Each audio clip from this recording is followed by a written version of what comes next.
Kapal ini dirancang khusus untuk mengangkut minyak mentah dan produk minyak bumi dalam jumlah besar. Ada dua jenis kapal tanker minyak yang beroperasi.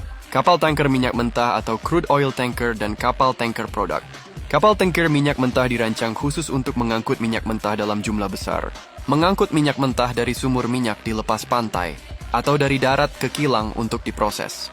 Setelah diproses di kilang, minyak dalam bentuk produk seperti bensin, solar, dan bahan bakar lainnya diangkut oleh kapal tanker produk ke berbagai lokasi distribusi.